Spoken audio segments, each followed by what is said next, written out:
చూస్తే బావి భగత్ మాట్లాడుతున్నాడు. ఎవరు ఫతేగనపేట స్థానికులు కాదు వాళ్ళు, అసలు ఆ నాయకులంతా కూడా 36 డివిజన్ ఎక్కడ అంబేద్కర్ నగర్ బ్రహ్మానందపురం నుంచి ఫతేగనపేటలోకి వచ్చి మాట్లాడుతున్నారు.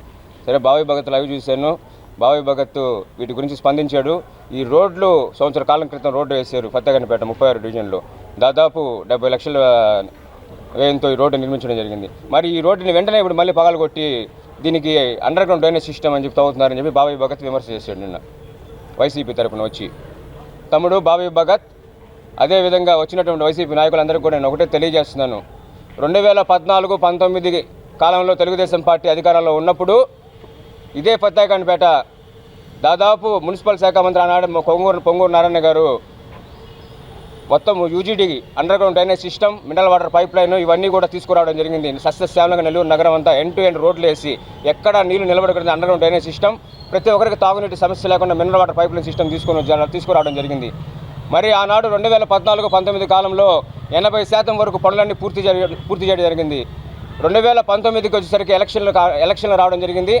ఆ ఎలక్షన్ల తర్వాత ఎలక్షన్లకు ముందర ఒక అవకాశం అనే పేరుతో మీకు అవి ఇస్తాం, సంక్షేమం చేస్తాం, అభివృద్ధి చేస్తాం అని చెప్పి ఒక్క అవకాశం అనే పేరుతో మీ ప్రభుత్వం రావడం జరిగింది. వచ్చిన కాడి నుంచి తట్టడు మట్టి లేదు, ఇసుక లేదు, ఏమీ లేదు, ఒక అభివృద్ధి పని లేదు.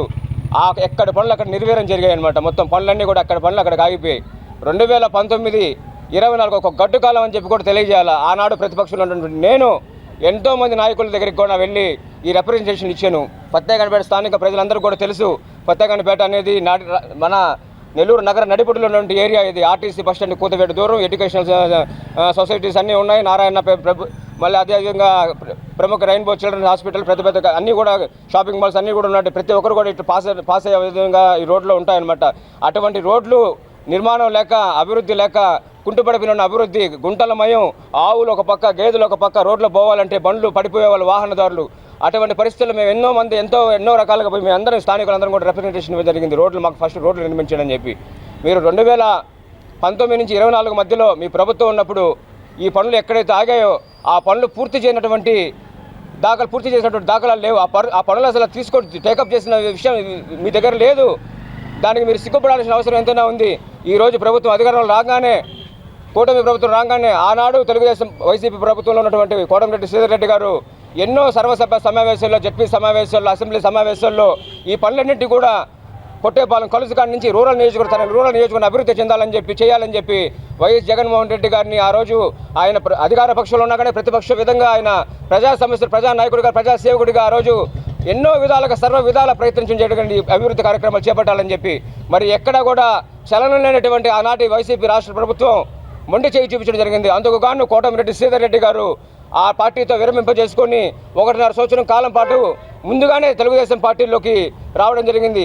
చంద్రబాబు నాయుడు గారు ఎంతో దూరదృష్టి కలిగిన నాయకుడు, అభివృద్ధి ప్రదాత. ఆయనకు తెలుసు ఎవరు ఏందనేది.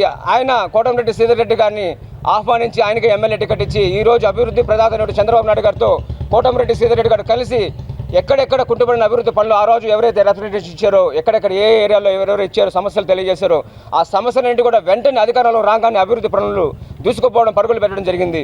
మరి మీరు 2014-19 కాలంలో ఆగిపోయినటువంటి పనులు 2019-24లో ఈ మెగా వర్క్లో, ఈ ఎల్ఎన్టీ వర్కులు, ఈ అండర్ గ్రౌండ్ డ్రైనేజ్ సిస్టము, ఈ మినరల్ పైపులు మీరేం చేస్తున్నారు చేయకుండా ఆ రోజు గాడిదలు కాస్తున్నారని చెప్పి నేను మీ అందరూ కూడా సవాల్ విసురుతున్నారు.